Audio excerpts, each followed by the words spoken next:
City of Salem, the City Council Committee on Administration Finance, co-posted with the Committee of the Whole, met in the council chambers on June 4th, 2025 at 6 p.m. for the purpose of discussing the fiscal year 26 operating budget and capital improvement plans for public services, including administration, snow and ice, enterprise funds for water and sewer, and also the engineering department, administration, enterprise funds, water, sewer, and trash and solid waste. Notice of this meeting was posted on May 8th, 2025 at 2:39 p.m. In attendance tonight for the Administration Finance Committee, we have Councilor Harvey, Councilor Stott, and joining remotely is Councilor Davis. And from the Committee of the Whole, we have Councilors Preznewski, Councilor Cohen, Councilor Marcillo, and Councilor Varela. Also joining us tonight is Ray Jordan, Director of Public Services, Deb Duhamel, the City Engineer, Mayor Pengallo, Chief of Staff Lisa Peterson, and Anna Friedman, our Finance Director. And welcome everyone to another one of our Administration Finance Budget Committee hearings for the 2026 proposed budget. These meetings will run through mid-June. The agendas are posted on the city calendar, which include a link to the fiscal year 2026 proposed budget, and also the budget in brief, an overview of budget priorities, timelines, breakdown of revenue sources, and where your money goes. And these budget hearings are a great opportunity to learn about what each of our city departments do and their vision for their departments moving forward. If anyone in the public has questions in regards to the budget hearings, please email me at amerkel@salem.com. And as always, I want to thank Anna Friedman, our Finance Director, and the city's finance team for all their hard work on the proposed budget. And tonight we are starting with Ray Jordan in Public Services, and we will be going through the budget first. And after we vote on the items, then we will discuss the capital improvement plans, looking at the 5-year capital plan, all funds. And we will be starting with Public Services, General Administration, and that is Section 20, page 495, and the budget summaries on 498. Welcome, Ray. Good morning. Thank you for this opportunity to present the Department of Public Services proposed budget for the fiscal year of 2026. The Department's core responsibilities recently achieved strategic priorities and our growing role in public safety and emergency response.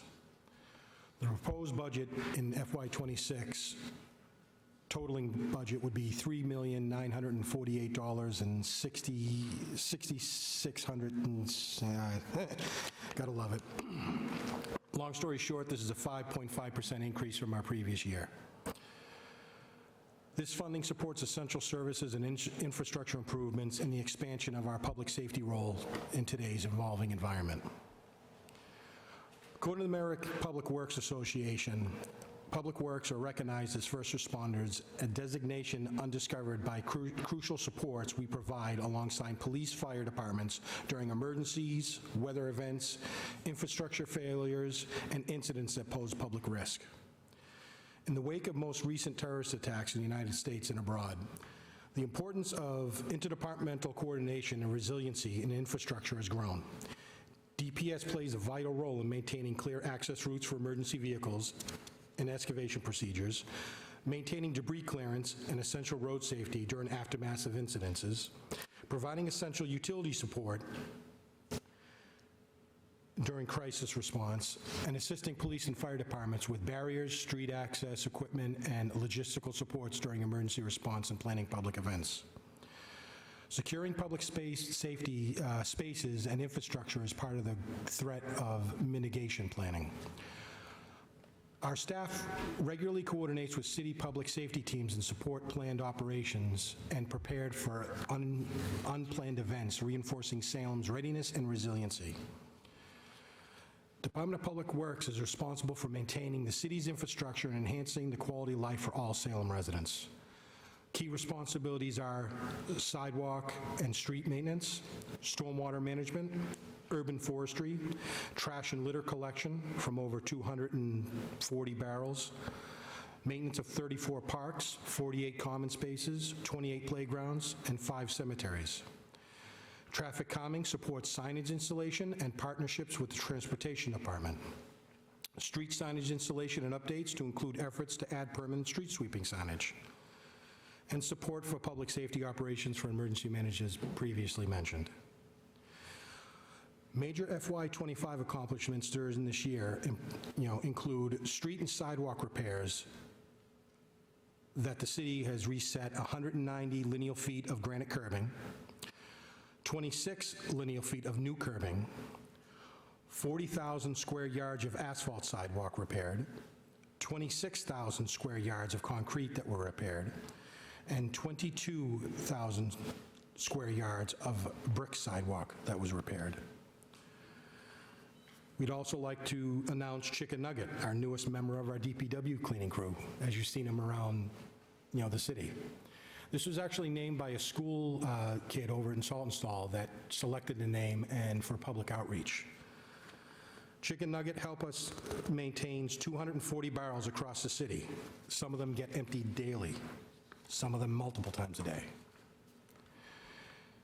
Implement of stormwater improvements at Green Lawn Cemetery,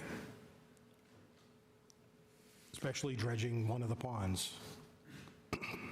DPW was also awarded 2 state grants for tree planting and green infrastructure. DPW plans on planting 240 trees in the spring this year to expand Salem's canopy and mitigate urban heat index. And of course, always ongoing support of traffic calming projects across the city. In 2026, our priorities is going to be focusing on 15% of the C-Click-Fix sidewalk repairs, continued stormwater system upgrades and green infrastructure installation at Green Lawn, expanding tree planting to combat urban cooling and improve park maintenance, installing permanent street sweeping signage across the city, evaluating new interment options at Green Lawn Cemetery, conducting a market rate study for burial services at Green Lawn Cemetery to support a sustainable fee schedule to support perpetual care funds for the ongoing needs of Green Lawn Cemetery, supporting citywide public safety and emergency response planning for implementation, and enhancing the delivery of services to all Salem residents through more efficient responsive methods, utilizing data-driven approach like C-Click-Fix. I want to acknowledge a lot of the tireless efforts of my team members. They're professional, they're skilled labor, they're really first responders. They show up in snowstorms, they show up in windstorms. I really can't do that without them. So personally, I want to thank them publicly for that. We respectfully, request approval of my FY26 as presented, and I'm available for any questions that you may wish to ask of me. Great, thank you for the overview. And yes, it's a lengthy job, work description of everything your department does, and I want to echo your thanks to your team. As someone who's downtown, it is always remarkable, and it's been said before, that there can be 80,000 people downtown, and the next day it looks like no one was here. And I hear many comments to that as well. And the chicken nugget naming was great for the kids, and it was great in community engagement, and very much appreciated. Questions or comments? Councilor Cohen? Thank you, Chair Merkel, not being a member of the committee. Thank you, Director. Good morning, Director. And also want to acknowledge your Assistant Director. Does a great job. I just got a couple of things. Really appreciate, as I said, how responsive you and your department are. Can you update us on your staffing levels now? And any challenges you have on staffing? Staffing levels, we've made some new hires this year, which has been great. We are still always open positions. One of my major concerns is obviously licensing of people coming in. The city was actually very lucky to be partnered with Mass Hire. We were actually able to send 2 members to CDL training school. That was part of our union membership, so they'll actually be able to obtain a CDL license and hopefully upgrade within the union. So, more to come. You're still looking for more seasonal full-time people? Yes. The pool is amazing. It's unbelievable that there's a pool that is just incredibly clean, especially with how much usage it is. So I just want to commend the people, Katie and the other people who manage that. And I just was hoping that you would talk a little bit. I get a lot of questions about trash bins near parks, and we've talked about this before, but maybe you could expound on it. The benefits of carry in, carry out, because when it was done at Forest River, it seemed to, it didn't eliminate litter, but it seemed to make things better. Can you talk a little bit about that? So the city took on a carry-in, carry-out to this receptacle approach in 2 different parks, one being Salem Willows, the other one being Forest River Park. With labor and engagement and communication, we are able to cut down on a lot of the waste and our time spent in our parks and put it where the families were actually meeting and having picnics, and it really ended up being a good program, for that site. It really did cut down on a lot of the waste in those parks. Okay. Councilor Varela? Thank you, Chair Merkel, not being a member of committee. Through you to Mr. Joden, and thank you for what you do. And Katie, you guys are a great team. Appreciate having you guys. My question was about ground maintenance and supplies. It seems like there's a little bit of I guess last year the adjusted budget was 85, but we got 60,000. I guess my question is, are you guys looking to, I guess, do things that are a little more, I guess, I would say not less impactful, but doing plantings that would either be natives or just trying to alleviate what you guys are already doing with grounds and supplies and keeping? Is there an overarching goal to figure out how to get those costs down in the future by being creative with how we plant the grounds and how we utilize them? I mean, we always want to do sustainable plantings to try to, obviously use less water. We try to take a KISS approach when planting and a low maintenance, low water, low maintenance approach when doing that. The increase of the grounds maintenance supplies were actually due to the trash bags costs going up for the seasonal work. So that's the reason why we increased that line for that. But that's a good question, Councilor. Councilor Masillo? Thank you, Chair.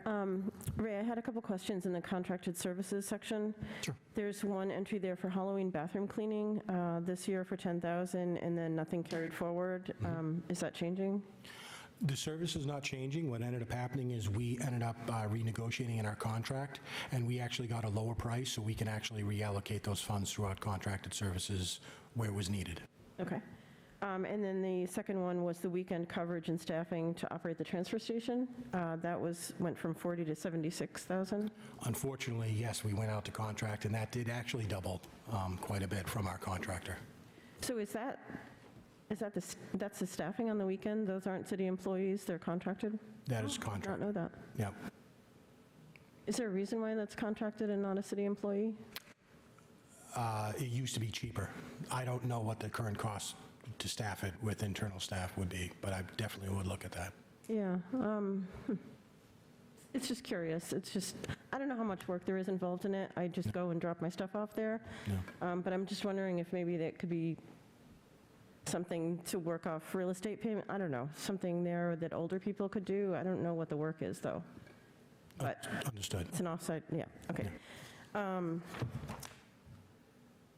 Chicken nuggets, great. Every time I see it, I smile. It wasn't my first choice, but I love it now. It's great. The street line painting, Yes. has that started? Yes. Is there a list of what streets are being lined? Right now, we're working on crosswalk and stop bars, especially according to the school routes. I don't have a list yet. Are you, is it Okay, so it's near the schools and then working out that way? That's correct. Okay. How do you decide which streets are going to get repainted? I guess that's the question. So we have a master inventory list, and what we do is every year we go over it and we find out which ones can we address this year with the current budget. And then we make that list and then we move forward on it. Okay. Is there a way to make this year's list public so that people know? We can work on that. Okay. So this follows with the sidewalk, the same sort of thing, since you guys go out and you grade the issues in See-Click Fix and you have the lists. Right. If you could work that, just like the line painting, into kind of a this year and a look ahead, so that you can see, yep, this street, it's not ready yet, maybe in 2 years, and just so that people have an idea of where their sidewalk fits, where the line painting fits, so that when we get questions about why are the lines so faded on Jefferson Avenue, we can say, well, it's on the list for next year. Like, I can work with the engineering department on that, yeah. Okay, that would be great. I think that's it right now. Thanks. Thank you. Yes, I've seen many of the new crosswalks painted. Yes, so appreciate that. And they've come out very bright this year, it seems. They were very visible. So thank you for that. Councillor Stott? Thank you, Chair Merkel. I had a similar question about the line painting. Thank you. I know you got a few key crosswalks in for me that I was begging for, so I appreciate those being added. But sharing the information of what's going to be added, whether it's public or even just with the ward councilors, would be very helpful. Would try to avoid a future Dearborn Street Gate 3.0 of seeing it in front of us. We have additional knowledge that we can share feedback on. My questions that I wanted to ask, though, were around street sweeping and signage. I know your department does like so much with the signage and replacing road signs that have fallen down, keeping the inventory on them. I see that you have like a flat line budget for that. Right. Is that going to help at all? Like, are you building any stock of the street signs that you have, like the one-ways, the do not enters, the parking signs?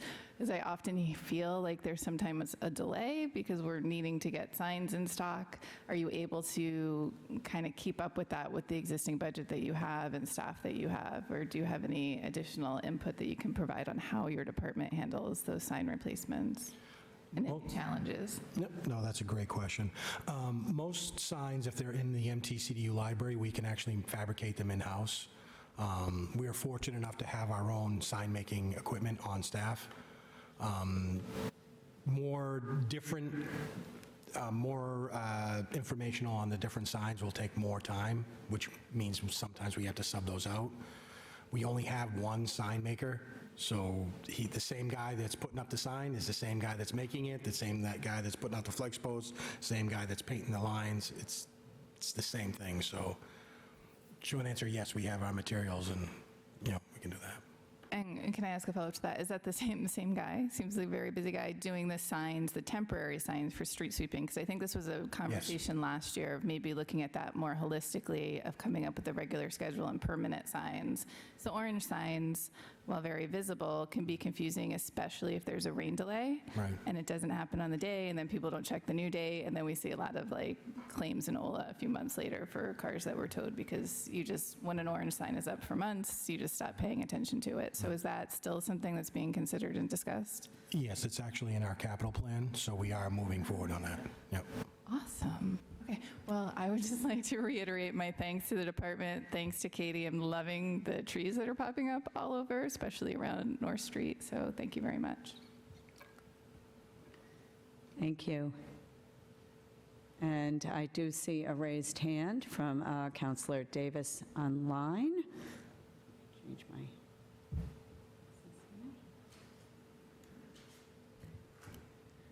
Councillor Davis, are you there? Can you hear me? Yes, we can hear you. Thank you, Chair Merkel. Thank you, Ray, for all the work you and your department do. The goal you pointed to of getting to 15% of the C-Click Fix requests stood out to me. I was just wondering, out of curiosity, if you could give me some sense of how significant that is, kind of, how that compares to how, how many requests are coming in and kind of the pace of how we're getting to them. And yeah, just curious if you can, provide some kind of information about that and kind of on the other side of it, how we kind of come to that goal. Is that mainly a question of the budget or time and staffing? It's a good question, Kyle.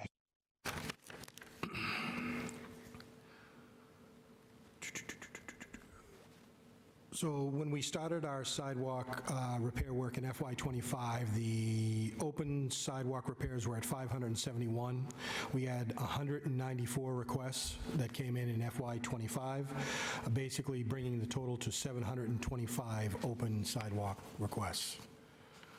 Our hope is to tackle the top 15% of that, and our hopes are to get to about 78 locations off of that. So we're still bridging the gap to try to tip the scale, but we are meeting quite big, massive extensions of sidewalk.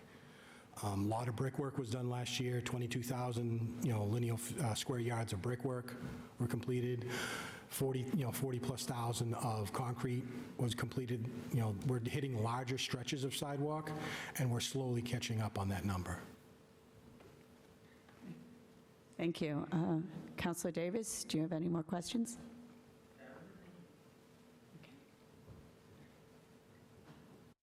Okay. Councilor Marcillo. Thank you, Chair. I don't know if this is you or Deb, but some fix things are like accessibility issues for curb cuts, basically, on sidewalks. And I know that, like on Broad Street, it was done together. Curb cuts were put in. Is that part of your number also? Do you track those? I track the curb cuts on my side, yes, that are listed in part of my project. So see, they're all together. So any curb cut or ADA issue is kind of combined together. If you could also track those numbers in the future too, I think that would be really important, because you did make some streets more accessible, Right. And I think that that's important because there's so many problems, and I think we need to start publicizing that too, that we are getting that work done. Okay.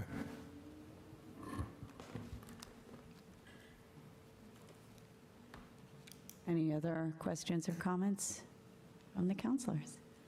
Okay.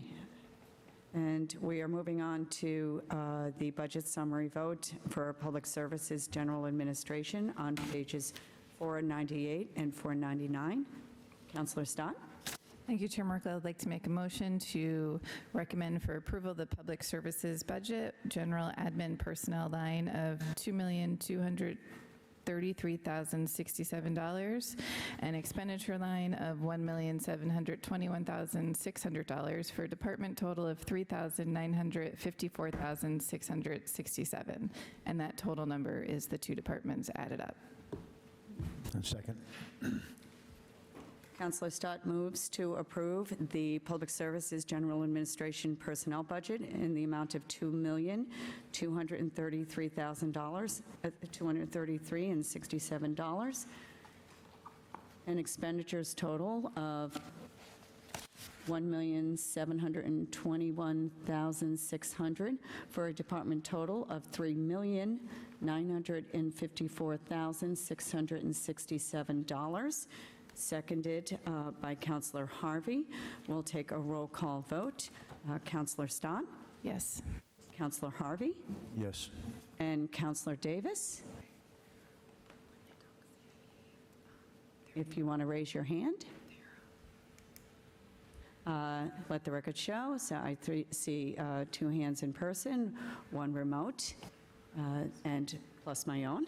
The matter carries. Okay, next we have snow and ice, also in section 20, and this is page 505.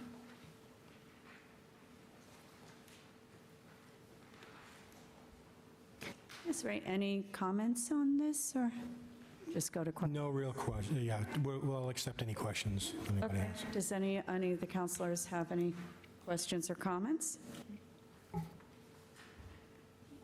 Councilor Varela? Thank you, Chair Merkel, not being a member of the committee.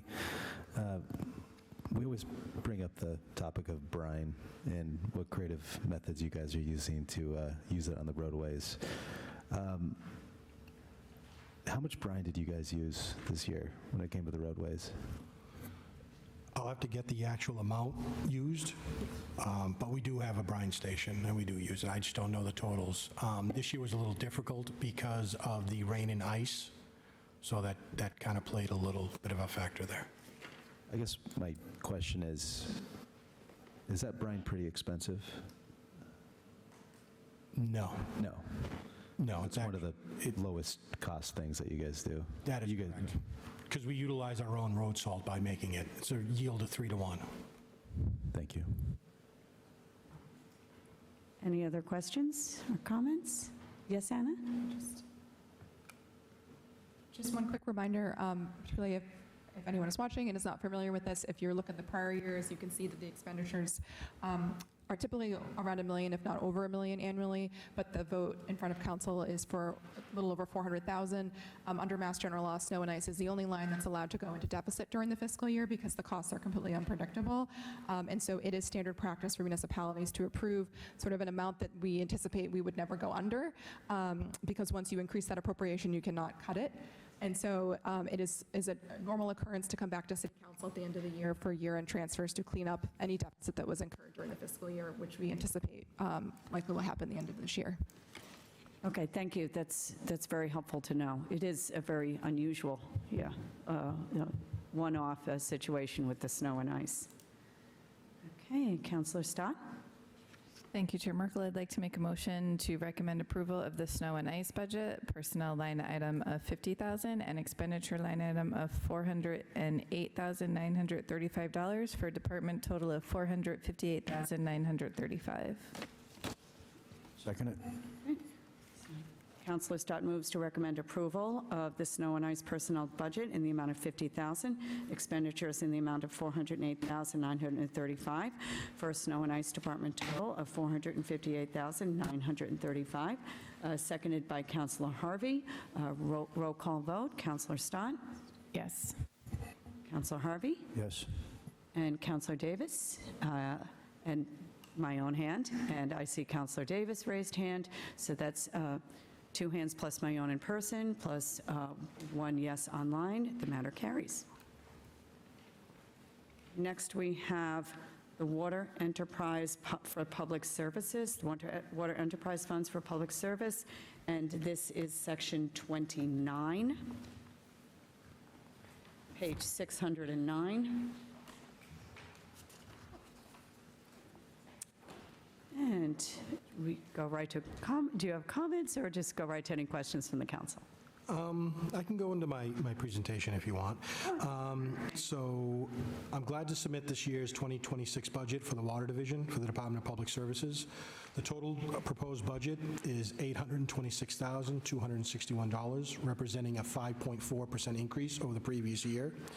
This budget supports continued delivery of safe, high-quality drinking water, ensures compliance with evolving regulations, and funds proactive infrastructure and management across our community. Personnel and training, continued investment in licensed water operators, and ongoing staff development is one of our budget highlights. The second one would be lead service inventory, complying with Mass DEP and EPA regulation and copper rules. Hydrant flushing programs to enhance our system flows and pressures and water quality. Water leak detection and prevention reduces water loss and improved efficiency. Infrastructure and maintenance. We've had about 35 water main breaks last year. That's less than the previous year, and I can attribute that to the preventative maintenance going that we're doing.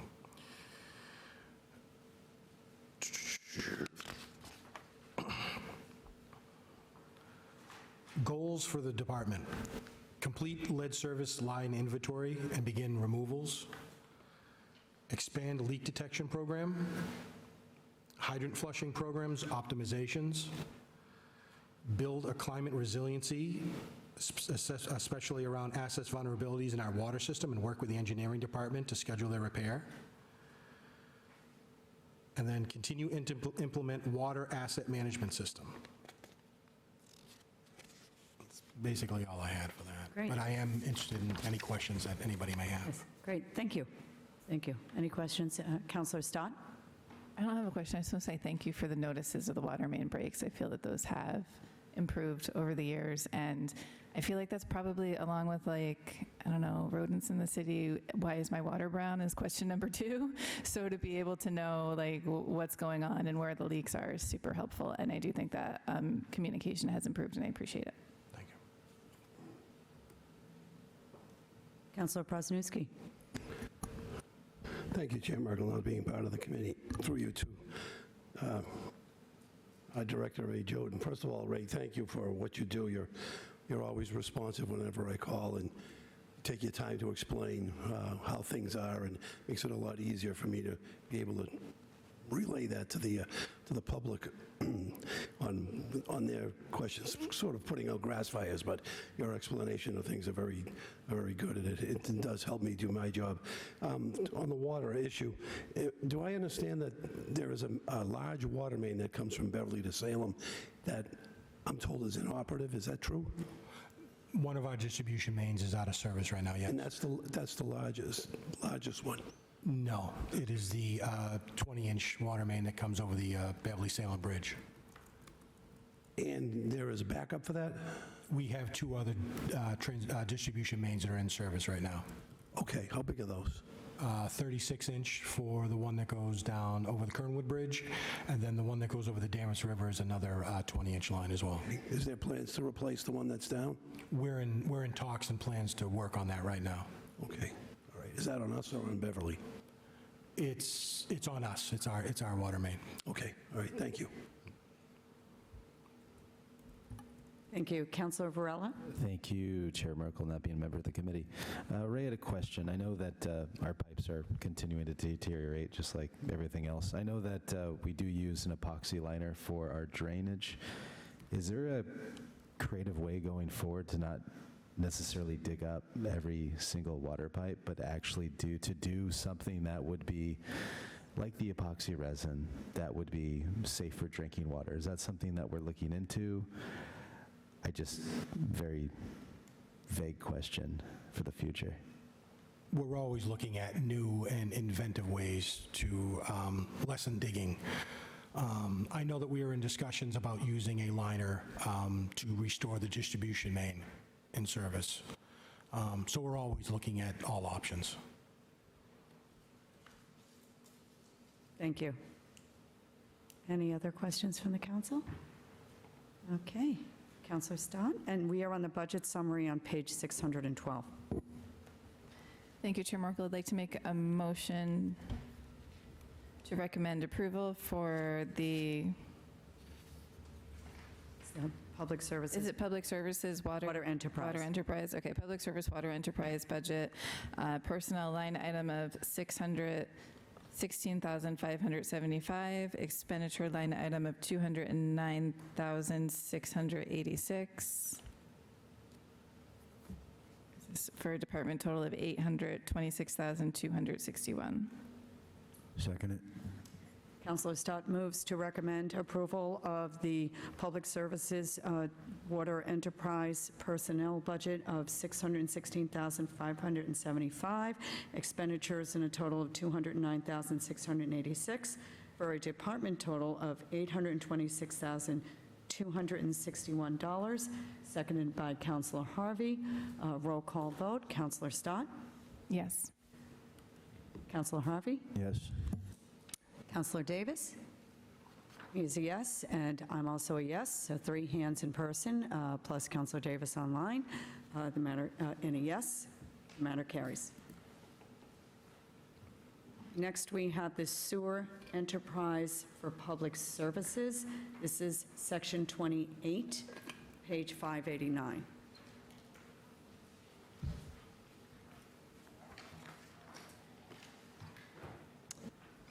And Ray, would you like to start us off with any information? Sure. So the operating budget in front of you is $727,872, representing a 5.5% increase over the FY25 appropriation. This increase reflects rising personality costs due to utility and increased demand for system maintenance. In 2024, the city received 35 reported sewer backups, 14 of which were determined to be city's responsibility. This number of reported sewer backups is lower than previous years. This indicates and underscores the importance of continued investment in proactive maintenance, infrastructure upgrades, and rapid response to the capabilities of minimizing property damage to the health and risk for the residents. Preventative maintenance is the foundation for an effective sewer operation and asset management program.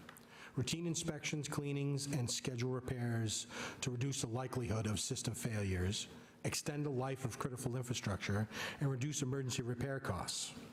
The sewer division uses a combination of sewer jetting, camera inspections, and condition assessments to identify and address issues across the city.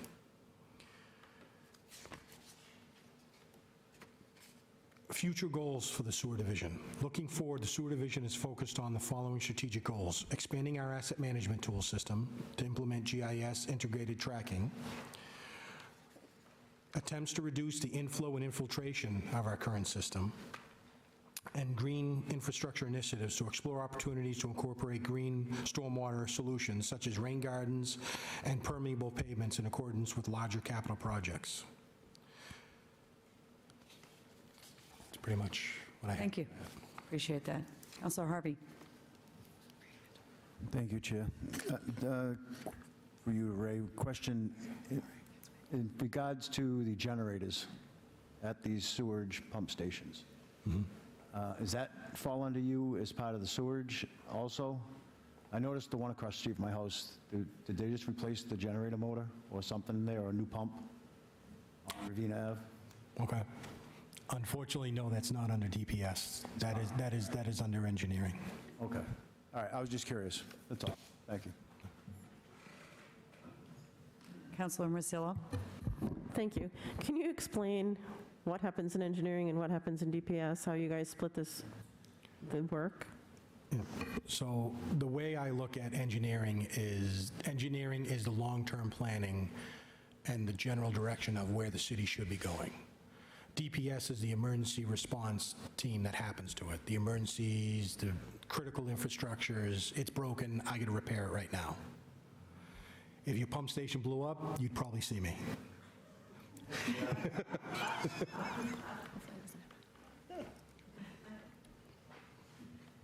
Thank you, that was well said. That explains it. Any other questions from the councilors? Okay, great. And this is we are going to page 591, the budget summary for the Public Services Sewer Enterprise Funds. Councilor Stott?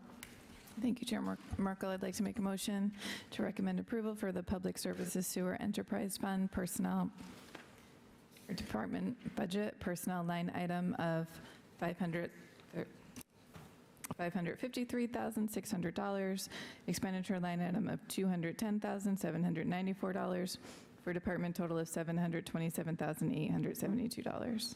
That was there's a corrected amount total for that one. So your amount, do you have a pen? You can write this. Oh, is this the? 764394. So I'll repeat that. So the personnel budget line item is still the same at $553,600. Expenditure line item is $210,794. You add those two up, it's actually $764,394. Second it.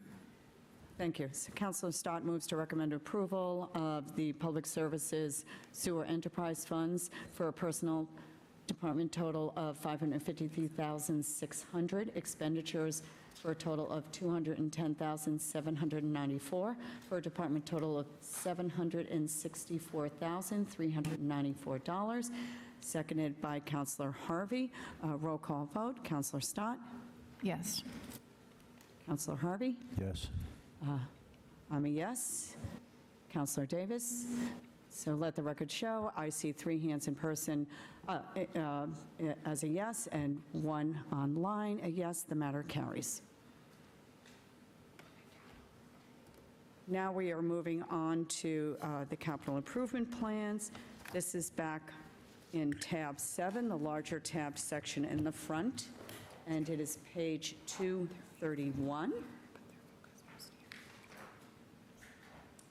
Public Services, and Ray, if you'd like to highlight any of these. People have just been giving quick notes that I usually.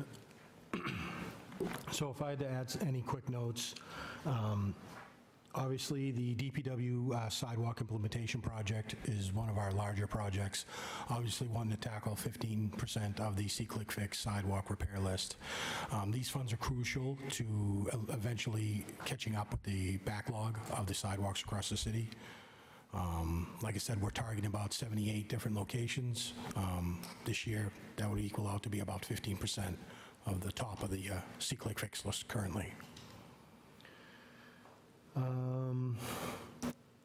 Sewer upgrades at Green Lawn Cemetery, installation of a force main. That's another one of our sewer projects that we're looking to do. That sewer system is not hooked up to our sewer system, so it's sort of a leaching field. So obviously trying to improve the overall water quality in Green Lawn, that would be one of those. Permanent street sweeping signage. That's another one in there. Lead service inventory, looks like I have it for this year for $100,000. That would be trying to tackle some of the worst offenders on our lead service inventory. Stella Lane cleanup. That is for the soil remediation and the piles located at Stella Lane Storage Yard. Try to get ourselves into DEP compliance. And purchase of a new dump truck for the park department. Which line item was the one, is that the one by the Leaford Terrace? That's Stella Lane. Yeah, the Stella Lane. Yep. Okay. Which line item was that? Just, I was curious. That would be Oh, yeah, there it is. Phase 2 Oh, for it's 200. Stella Lane, okay. Yep. Great, thank you. And happy to see, the sidewalk, implementation project being such a priority. Appreciate that from the feedback received. Yeah. Councilors? Councilor Marcillo? Thank you, Chair.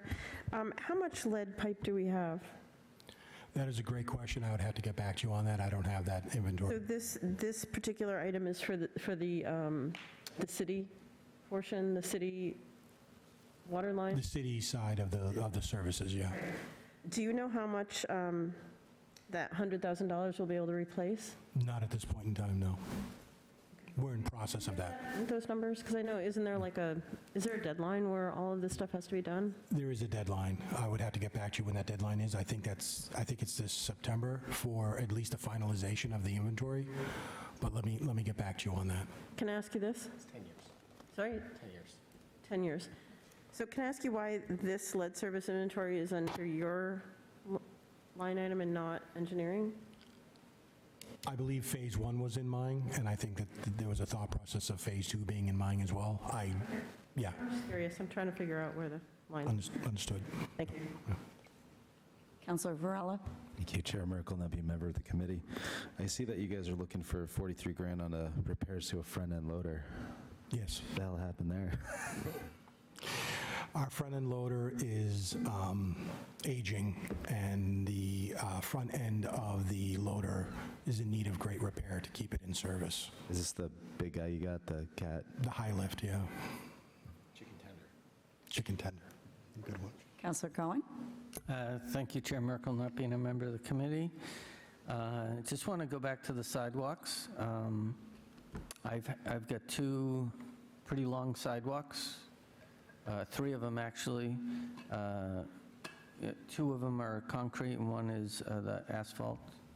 And I just want to say how much I appreciate it, because one of the things it does is create significantly better ADA compliance for people with more mobility issues. I'm actually in favor of, when the brick sidewalks in my ward are need of replacement, of doing it with concrete. If you could talk a little bit about why concrete is, longer lasting and better for people with mobility issues, that'd be great. I mean, concrete's life overall is better. It needs less maintenance lifetime. It sheds water better. It has a better traction. Brick actually has spaces in between it where growth can happen, weeds can happen. Depending on how it's laid, it shifts. I mean, obviously, the preferred method is concrete for the longevity.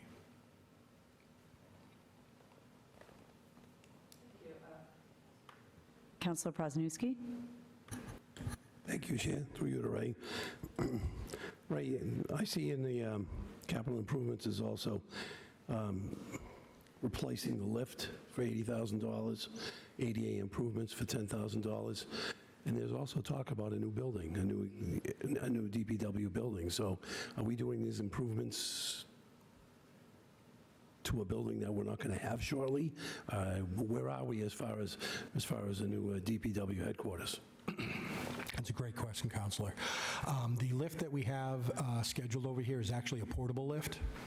Our lift right now in the DPW building is aging out, and the lifts that we'd be looking to secure it is actually portable and actually could be taken anywhere. The $10,000 improvement this year for ADA would actually be for our bathrooms at our DPW buildings to try to bring them more in ADA compliance to service the public. No plan, we're not going anywhere anytime soon. It does take some time, so these are small, minor repairs to bring them into ADA compliance. And then with the DPW building, we are right now investigating capping of the transfer station and looking at ideas for reuse and what cost would that come in under. Glad to hear that the lift is portable and can go over to a different building. I only have one more question.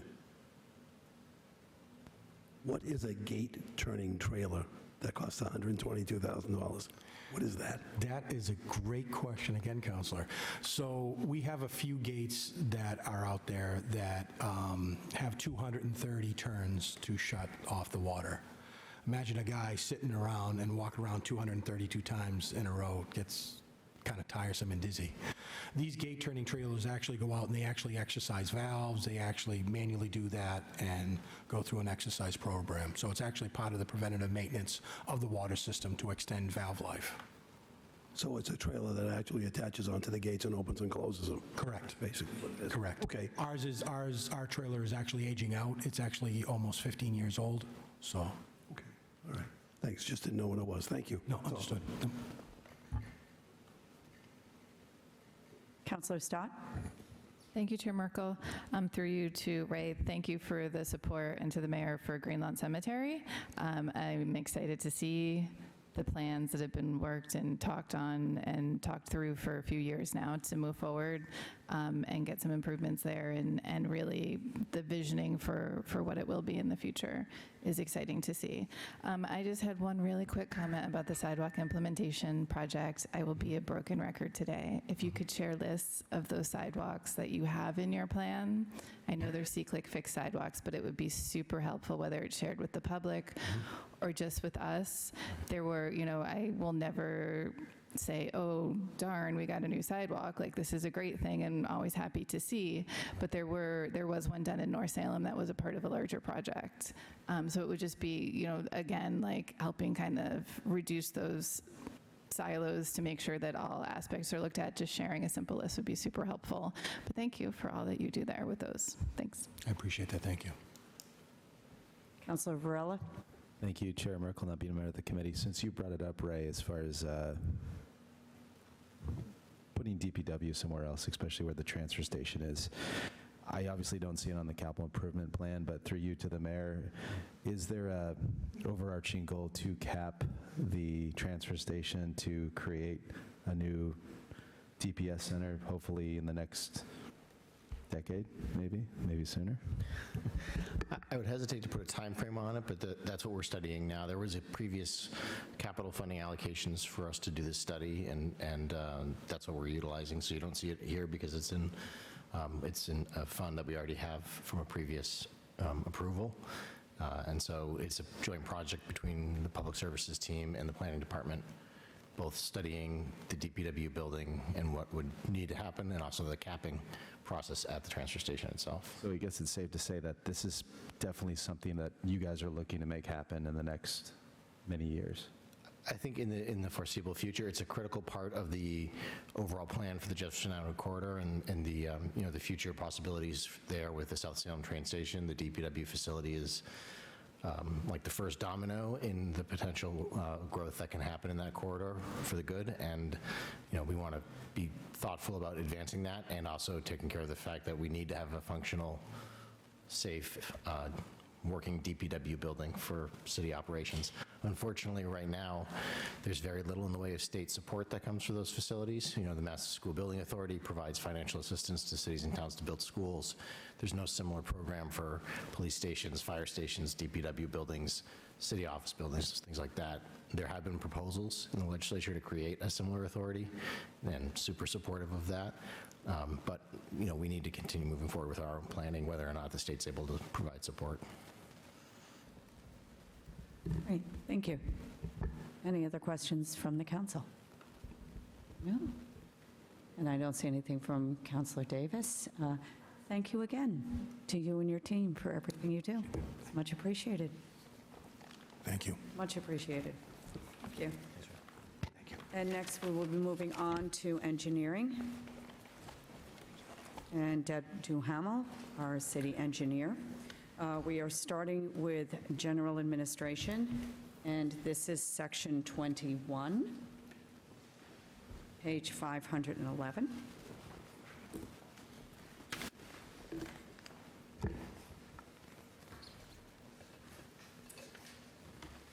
And welcome, Ms. Duhamel. Appreciate you being here.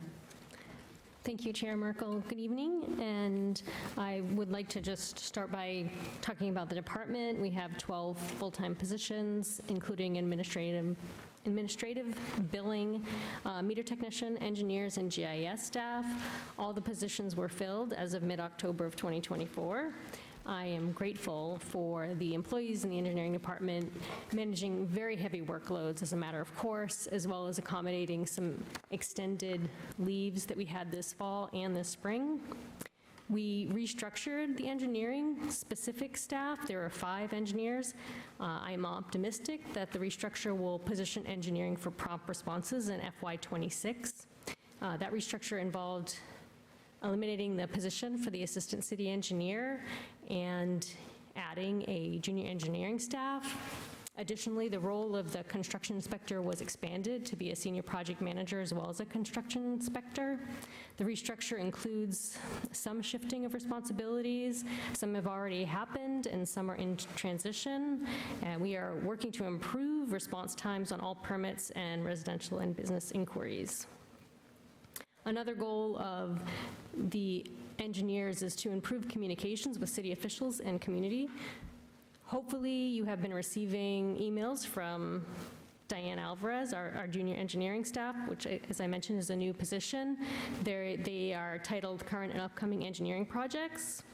We are working quickly right now, so you've probably been getting a flurry of them to complete some ARPA-funded projects, as well as spend down a grant fund that we received for work in the B5 district to meet deadlines. We want to extend a big thanks to the Planning Department for obtaining the MBTA Communities Catalyst Fund for that work in the B5 district.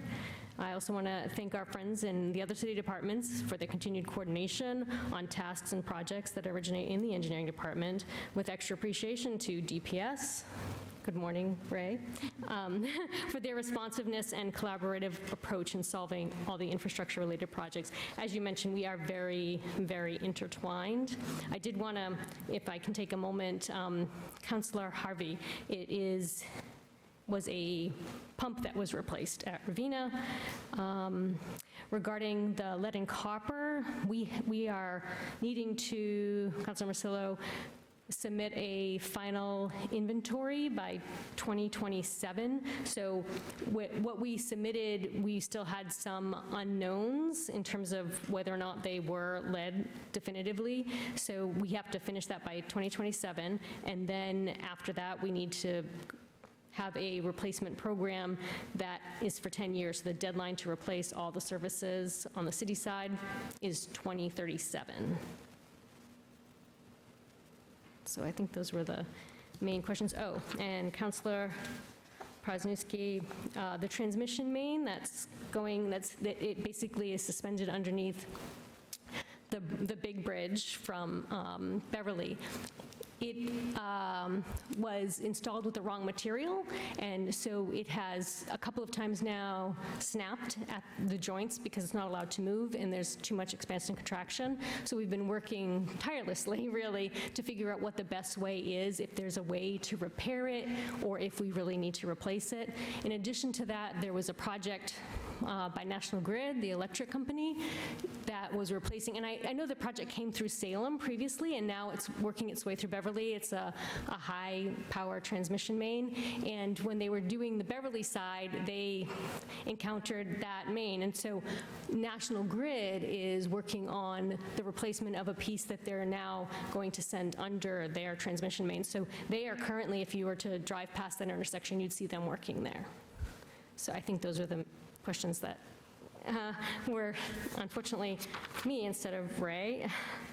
And since we're talking about the general fund, I'm going to talk about roadway work, even though really that comes from CIP, but the text in the narrative is really talking about roadways when you're talking about general fund.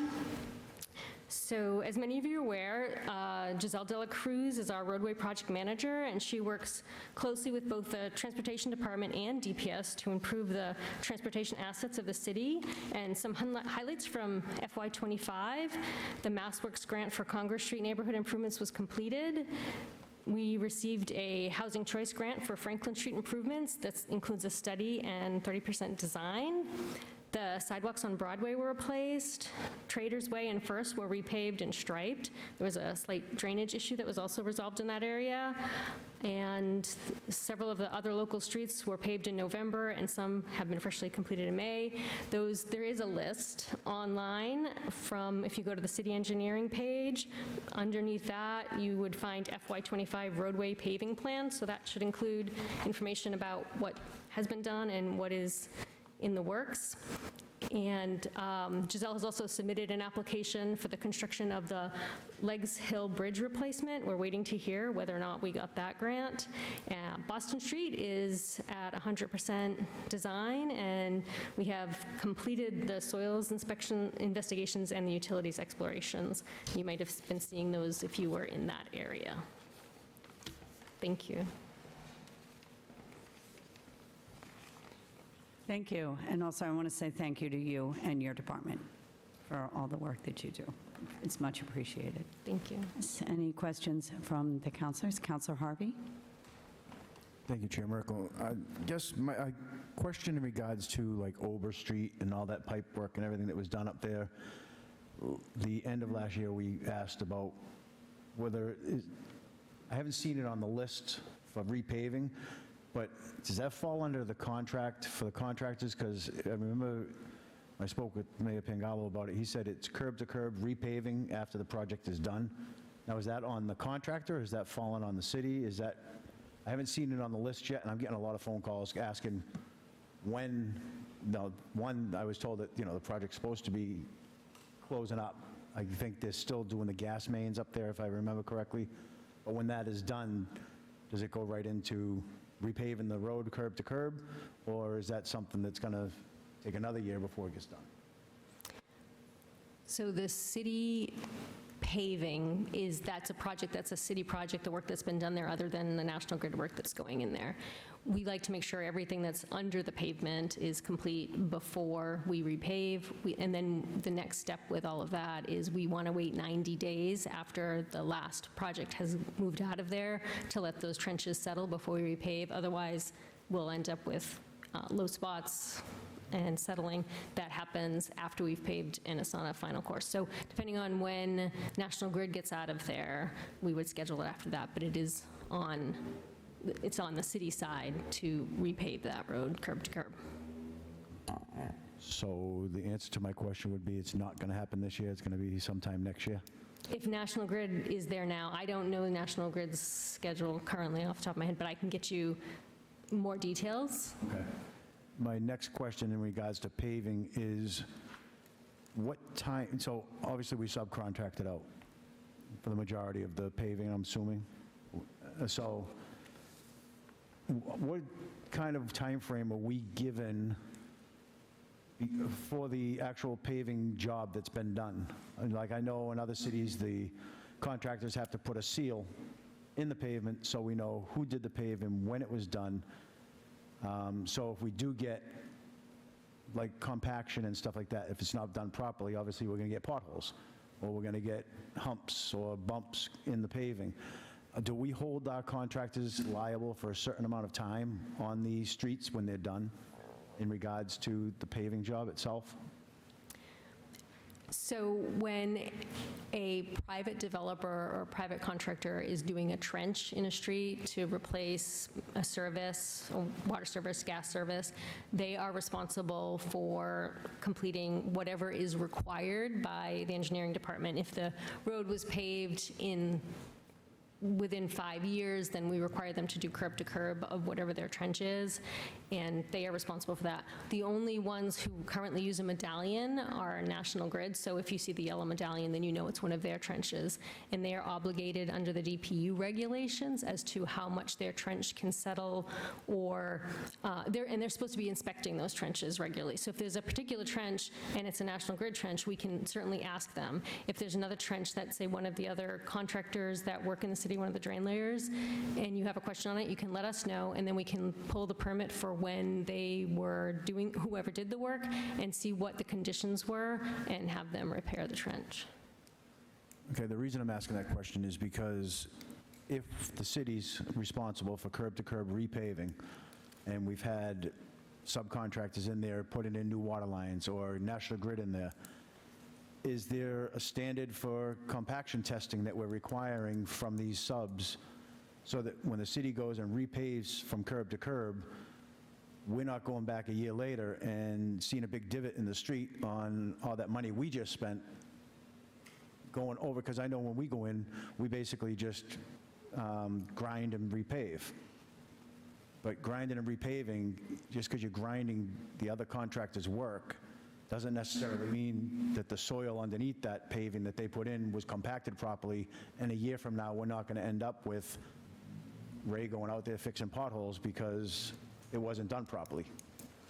So that's why the 90-day settlement is the requirement. So if, for example, I know on Fort Ave, National Grid wanted to get in there, and we were trying to get that paved. So we were asking them for either them doing compaction testing because it hadn't been the 90 days, or they had to commit to, if there was any settlement whatsoever, they were responsible to come back and do the curb to curb. Okay, that's National Grid, but are we holding subcontractors that are doing water lines and stuff, the same liability on them as, you know, because like you said, National Grid's the only one that puts the medallion in. And I know they're pulling permits to open up the streets. Are we holding them to a standard? I guess that's where my question goes, the subs. On city projects or private projects? Private project being dug into the city street. Do they have a compaction test that they're supposed to submit, saying that they compacted the undersoil properly before they repaved the trench? So they're supposed to be doing temporary pavement after they complete it, and then there's the 90 days. So there is no compaction testing. The requirement is the 90 days for settling.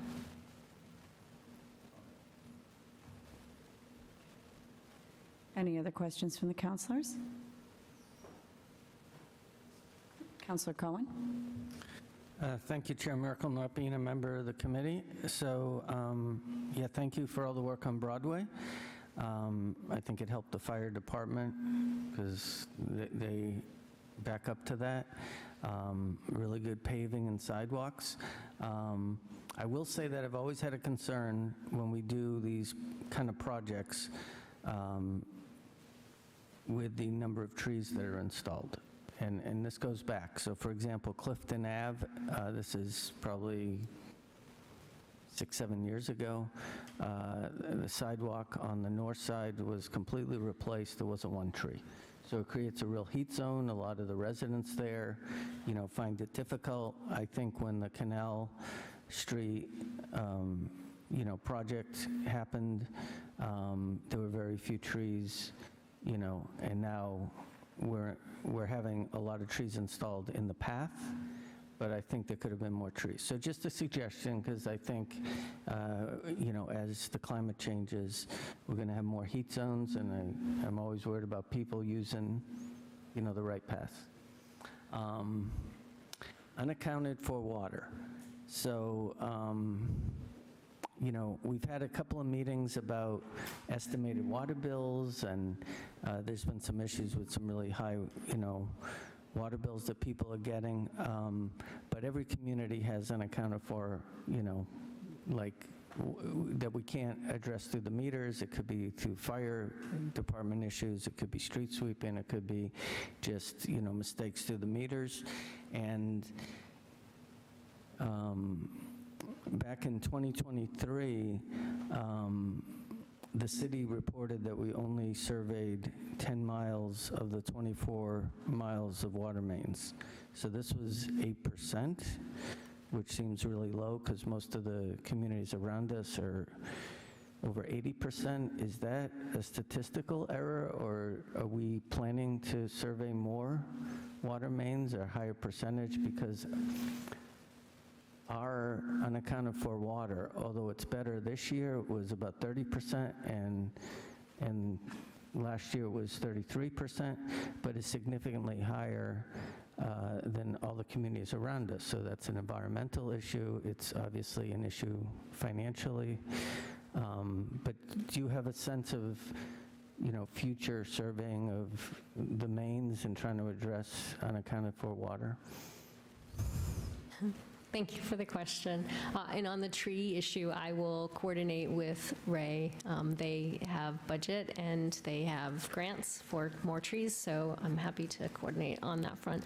On the unaccounted for water, so essentially the goal from the state and federal is 10% unaccounted for, so we are certainly above that goal.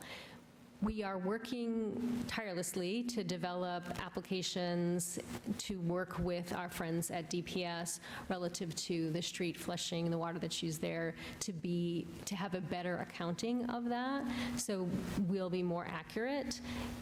We've also had, there was a significant leak that happened off of Highland that was draining into a drain pipe, and so we didn't know it was there because the water wasn't showing up on the surface, and that has since been resolved. It was a leak on private property, which is another reason why we're doing some of the work on Highland and in around Alameda, because there's suspected other leaks in that same areas. And we also have a leak detection program that we are moving forward relative to trying to find more places where we might be losing water.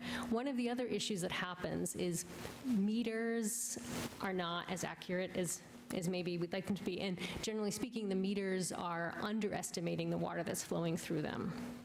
So if a meter is older, it underestimates it even more. So there may be some amount, and I'm guessing that's why the 10% is the sort of the state and federal standard, is because meters aren't as accurate as you might like them to be.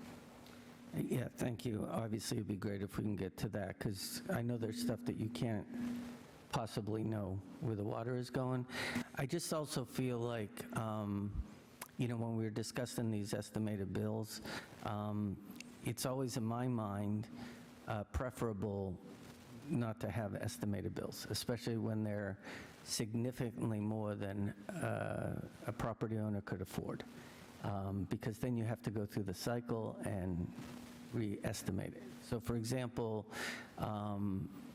if like I owner-occupy a four-family, and one of my tenants, after I put heat pumps, mini splits in, claimed that their electric bill doubled, and it was because of the heat pumps. So I literally had to bring, electrician in to prove that it wasn't. But the first thing I told him was call National Grid, and National Grid typically will come out and replace the meter, and then, then the billing starts when the next meter is. And I'm not saying you have the answer now, but I think the less that we estimate bills, the better it is for everyone. Does that make sense? Yes, that makes sense. And so what happens is if we're estimating bills, it's either because the meter is no longer working, or more commonly, the unit that sends the information about the meter to our billing software isn't working. And so we have a note on each water bill if there's an E, an estimated code, or a T code that says, hey, we're not getting a reading, please call the water department at this number so that we can come out and troubleshoot that so that you're no longer getting an estimated reading. The other thing that I want to point out, and I think that Sam, our business manager, would love for me to say, is that we now have an online system that people can use to see their water use in real time. So you could go and check that out, and if you're not seeing any water use, then that means we're estimating you, so you should give us a call because there's something wrong with the transmission of the information. Sam did a great job when he was before us. I think he takes his job very personally, and you know, he does a lot of stuff, but I think on that, I think we're all in agreement. It's improved a lot, because when I chaired the Sustainability Committee, or was the vice chair, John Hayes, who was the chair, was really upset about the way the water bills looked. I think you remember that, and so it's really improved a lot, because it's very hard for a property owner to know what gallons of feet, or,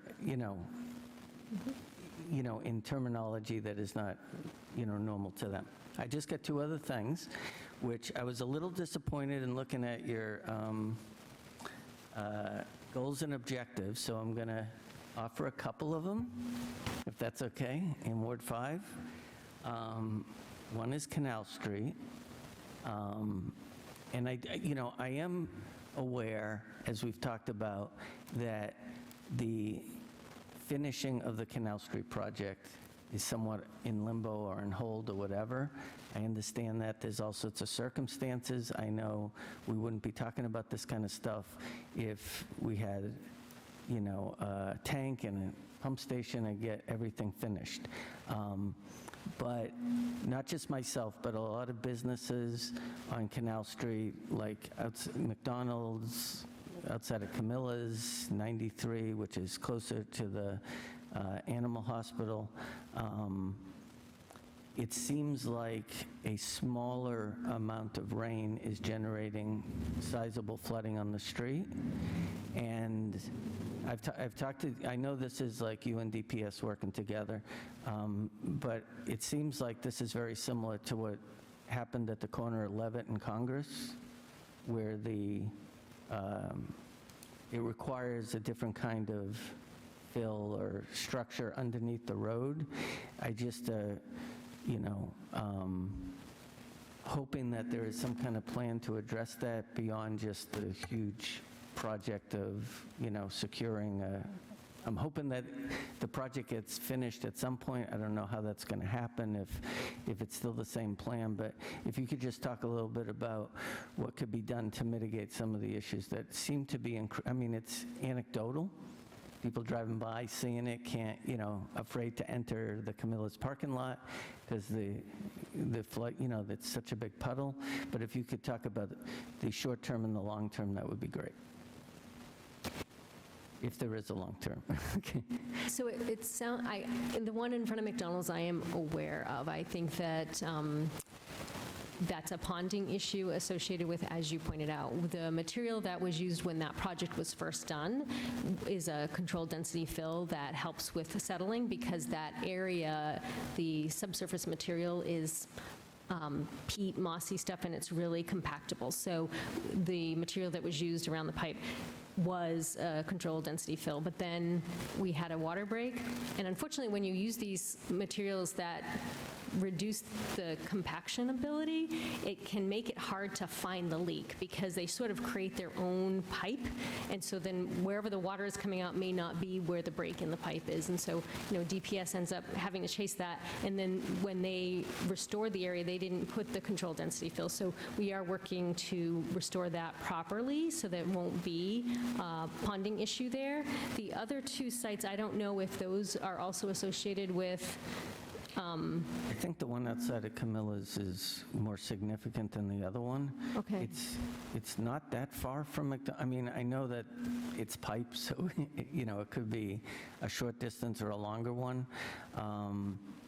It's kind of across from Dina's. I don't know if you know what I'm talking about. Yeah, I don't. But it gets pretty deep, the puddle there. So I don't know if it's the same thing. I know when I've talked to Ray, it seems like the same recourse that you used for Congress and Levitt is, that's your intent, right, to do the same kind of thing? Yeah, we'll take a look. I'll coordinate with Ray and his crew, and then also Giselle, relative to other roadway projects that are happening in the area and what can be done. Absolutely. So, it's just to finalize on Canal Street, we did convey $2.8 million that was originally for the Canal Street project to other projects. I didn't get too upset about that, even though I wanted it to stay there because there were other projects like Palmer Cove Park, which, need work too, that have issues. My last thing is the Willow Ave pipe. I know you're smiling about that. I know we've allocated $5 million in the budget. My anticipation is that if you could talk about what that is, because I'm guessing it's not the full project. I do want to say that, is it North Shore Marine that did the new piling? Yeah. They did a great job. It was crazy that I went out there, that they were actually said it was easier to install the pilings and support them in a high tide, because normally Grenice would only do it in the low tide, and sometimes they only had like 30 minutes or whatever to, deal with the compromised pylons. But could you just talk about what the $5 million is for? And also, Deb, if you don't mind, the status of any funding requests. I know that we're probably inhibited by some federal, not potentially getting the same amount. Yeah, so the $5 million is a combination of a match associated with a grant application that we have in with FEMA, which is a much bigger amount, in the 12 million amounts, as well as the engineering services, because FEMA won't pay for the engineering services for the design. So that's what the $5 million is. In the fall, we had felt as though we were working with MEMA to coordinate with FEMA, and in the fall, MEMA was optimistic that we were going to hear something very, very soon, and what we heard within the past 3 weeks or so was that FEMA has more questions. And some of those questions sound exactly the same as some other questions that they've asked us, but we're in the process of responding to this new round. They call it an RFI, request for information, so we're in the process of doing that. That's one pot of money. There's another pot of money that is an earmark, and that is coming at us through EPA, and that requires us to put in an application and also has match money associated with it. And that money was not for the relocation, but that was to shore up the rest of the pilings that are in that area, because we didn't do them all. We didn't have funding to do them all. You and Councilor Parnassi had gotten us about $300,000, I think, to Rep. Moulton got us a bunch. $1 million, and that's the earmark that I'm talking about. That so the plan with that is to do the rest of the piers. So in the interim, it's sound, as well as to do some cleaning and upgrades on the upstream and downstream ends of those pipes. So that way, when we do bring it underground with the money we're getting from FEMA, the rest of the pipe will be sound. That's exciting to hear about matching funds, because it's a big project, and I know it's going to be an issue for some of the residents, because there'll be a lot of blasting and things like that we have to be aware of. I do remember, I think, Councilor Prasnewski, I know Mayor Pangalo was not the mayor at the time, Mayor Driscoll, Dave Knowlton. We invited Seth Moulton down. And I think he's got like 5 masters in physics or something, so he's somewhat knowledgeable about science. And he literally got out of the car. It was low tide. This is before the pylon project that was done last year, and he flipped out. And so I would invite you to invite the FEMA and EPA to come down during low tide and just take a look at it, because that might give them a sense of the magnitude. Because as we've talked about, this is not just a environmental issue, it's a potentially large health issue. I've even talked to Dave Greenbaum, as you can imagine, about it. And I know there's this kind of working group to make sure that this is addressed.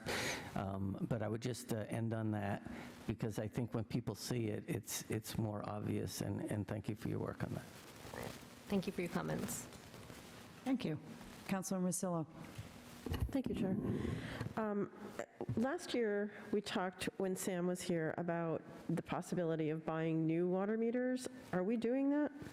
Yeah, so what we are doing is it's a pilot program, and what we wanted to try out a different brand, and they have been installed, I think, at 10 locations, and we're checking how they interact with our billing software to see if it's a possibility. Then we'll be able to go out for an RFP for the meters.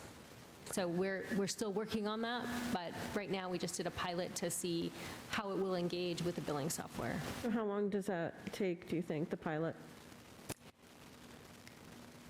I don't have an answer to that. I don't know how long it takes. I thought it was like so imminent that it would have been done by now, and we would have had something in the budget for new meters. That's why I'm a little surprised, but, so, okay, could be coming. Well, what happened since the last budget was that we evaluated several different brands, and then we decided which brand we were going to do as a pilot. Once we got that, we had to decide where we were going to put them so that we had a broad enough spectrum of the kinds of services that we want to be able to make sure it's reading properly. And so since then, those have been installed, and now we're trying to get through a couple of billing cycles to make sure that it comes back. So the process takes time. So I don't know when we'll be done with the evaluation on how it's matching with the billing. That's fair. Okay. He also had said that the current meters that we use didn't have this ability to have an app that shows you your water usage, so I'm surprised that now we have that. Is it that it was that they would charge us for that? Like, how did we unlock this ability to have this app? That's correct. It is a fee for this app that we have with Neptune, the current meters, whereas the other vendors that we were looking at for meter suppliers, it's not a separate fee, it's just included with the meter. And what's the fee? Is it per person that signs up, or is this a citywide blanket? And how much is it? I think it's in one of the I mean, if we get to it, that's fine, I'll see it. yeah. That's fine. I think we broke it between the two, water and sewer.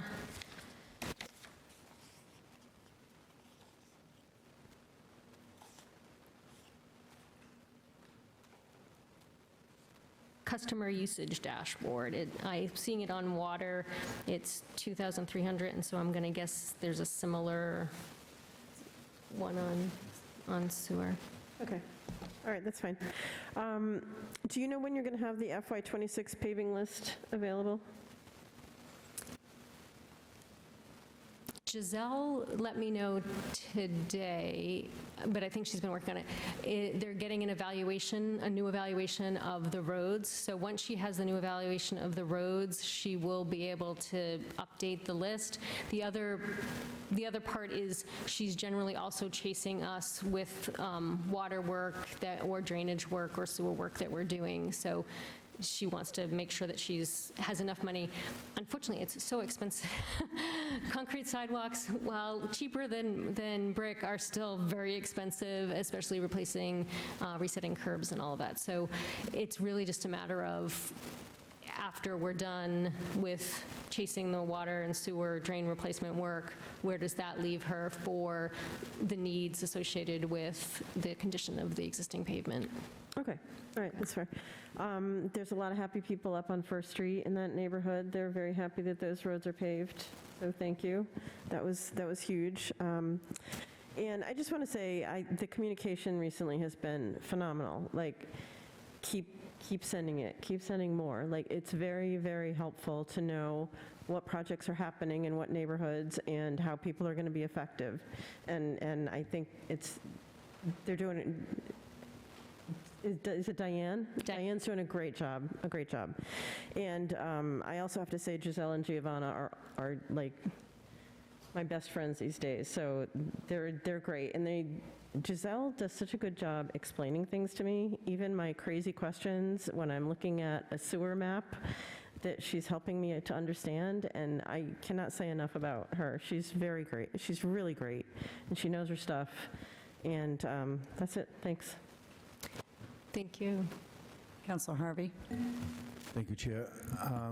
Back to the water meters that Councilor Masillo was just talking about. In the pilot program last year, I asked Sam the question about smart meters, where everything is so easily, like all the smart homes and everything like that now.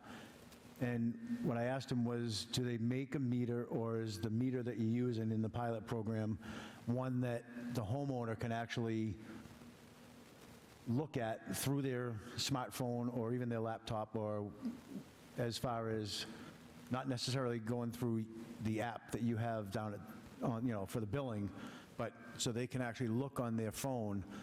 Because I know the meters are out there. Did we use that in the pilot program, something that's app accessible for the homeowner itself, so they can actually monitor their metering? Yes, and the current app that's associated with the current meters is the same. It is, you would open it up and you would see your personal use for your personal meter in real time. It's Neptune is the company that the meters are through, and so it's a Neptune software. So you would be able, the homeowner would be able to see the same data that we see that is tracking regularly. So currently, they would have access to that. So the new meters, Neptune meters also, the ones in the pilot program? Different brand. Different brand. They have the same functionality, but yeah, it's a different platform, and it's not an extra charge like the Neptune meters are. Okay, so the little reader on the outside of the house, is that going to be able to be done away with, since that seems to be what's malfunctioning with these new meters? Yeah, the new meters that are in the pilot program, it's all internal to the meter itself, and there isn't an external MIU. Okay. Thank you. Thank you. Any more questions from the council? Okay, the budget summary for the engineering general administration budget is on page 514. Councilor Stott? Thank you. Sorry, Chair Merkel, I just had one quick comment. If you could share, you mentioned, not right now, in the future, saving myself an email, any information on the Franklin Street corridor project that you mentioned that grant money was received for, just where that is or what that is going to be studied, if you can share that, that'd be helpful. And on that, I would like to make a motion to recommend department approval of the engineering budget, personnel line item of $123,734, and expenditure line item of $16,000 for a department total of $139,734. Second it. Councilor Stott moves to recommend approval of the engineering department's general administration personnel budget in the amount of $123,734, and expenditures budget of $16,000, for a department total of $139,734, seconded by Councilor Harvey. Roll call vote. Councilor Stott? Yes. Councilor Harvey? Yes. And Councilor Davis? Online? And I'm a yes, so let the record show I see two hands plus my own in person in favor, and one hand in favor online. The matter carries. Next, we are moving on to the water enterprise funds for engineering. This is section 29.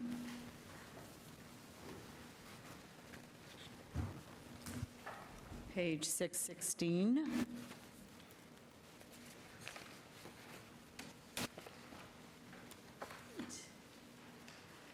And Ms. Dilmel, do you want to offer any comments here?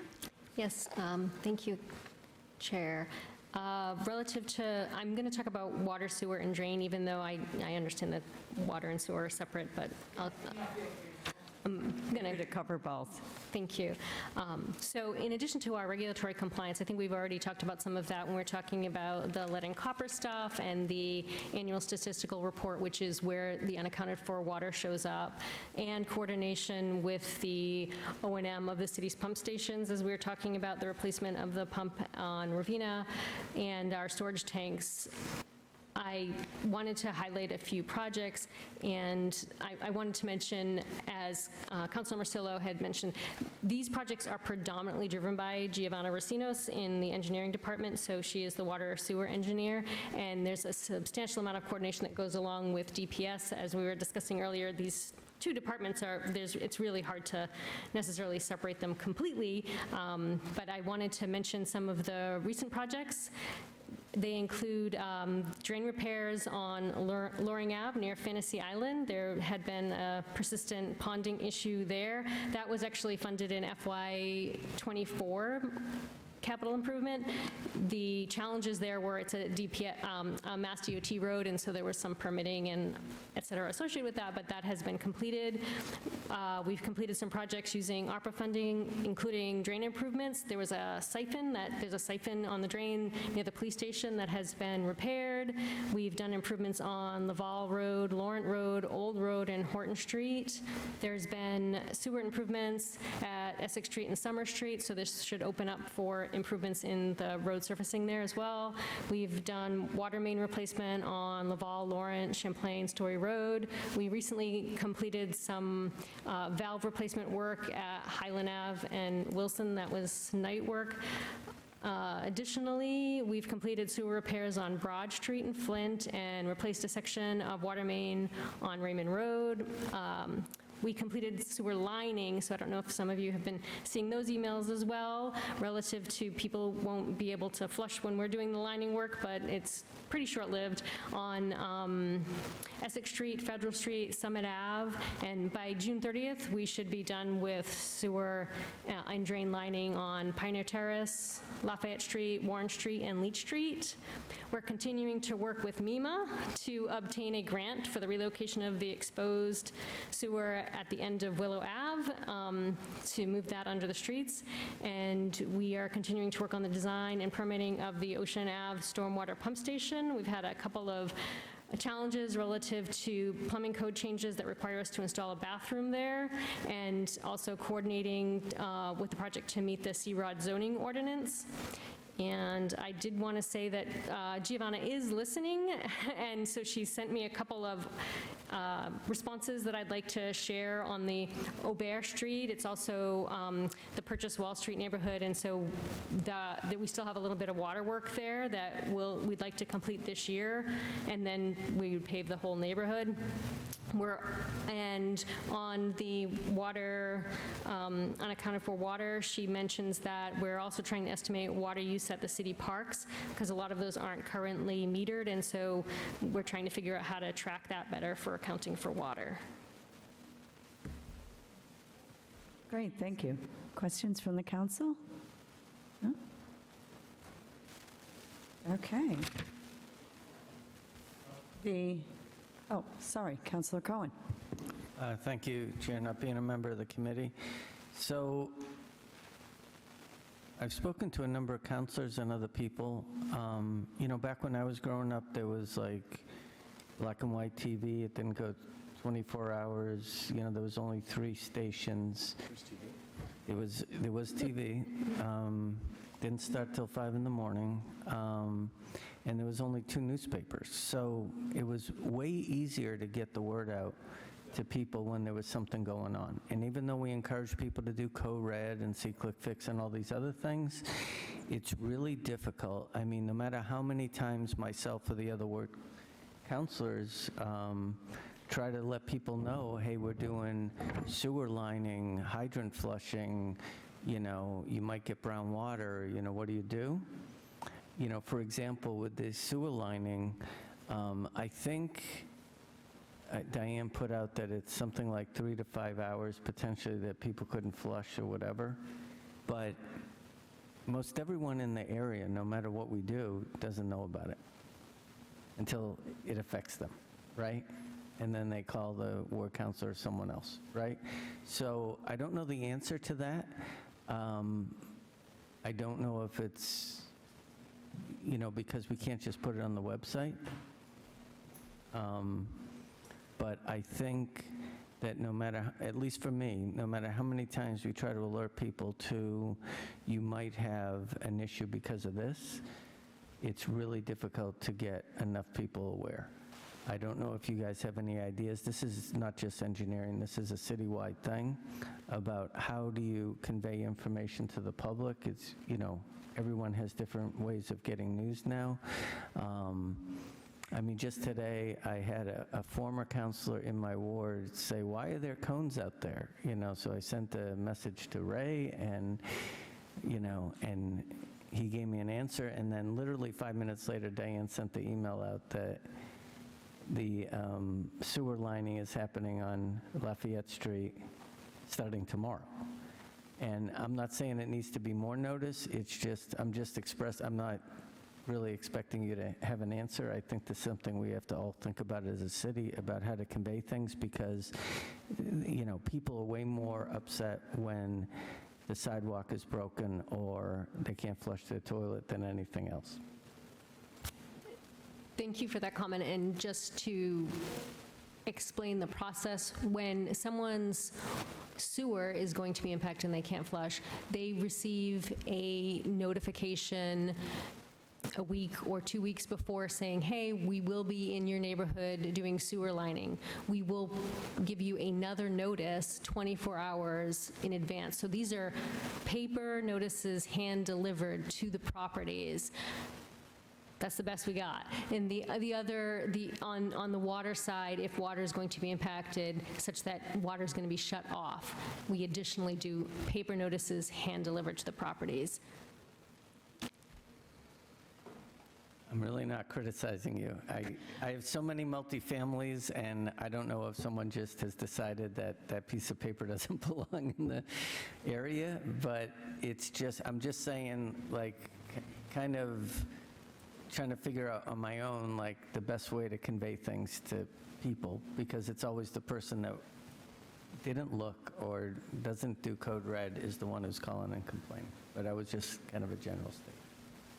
Thank you. And I wasn't taking it as criticism. I was letting you know what we do. And so if you have another way, let us know. Thanks. Councilor Masillo? Thank you, Chair. I will point this at the mayor. I think the website could be used for all of that information. I think we can set up a space on the front page where you can click and say, why is my water brown, and get a list of water projects that are happening on that day, or any sort of thing that's affecting people's water or sewer. It's easy enough to do. We just need to set up a space so that, in addition to the code reds and the paper notices, and I also got a complaint from someone who didn't know that there was work going on, and I was assured from Giselle that they got a paper notice at that address. Don't know why this person didn't know, but, and it was a single-family house, so it wasn't an apartment. If people become used to being able to click on the website to get the emergency information or the current water projects or sewer projects and how this could affect you. There was a great map that was sent out. I'm telling you, the information from your department is unbelievable these days, but the water shutoffs on Highland Ave and Wilson, the map that was given for who was directly affected, but who could possibly see brown water because of it, was so good. It was great. We need more of that. A picture, click on the website, say, why am I seeing brown water? There's a map there. Oh, okay. Okay. I'd like to offer, so this year, the mayor's office has tasked staff with coming up with goals for their positions to complete before the end of the year. And not one, not even two, but 3 of my staff are working, including the GIS, Maria, to get something on our website that's associated with engineering projects that is spatial.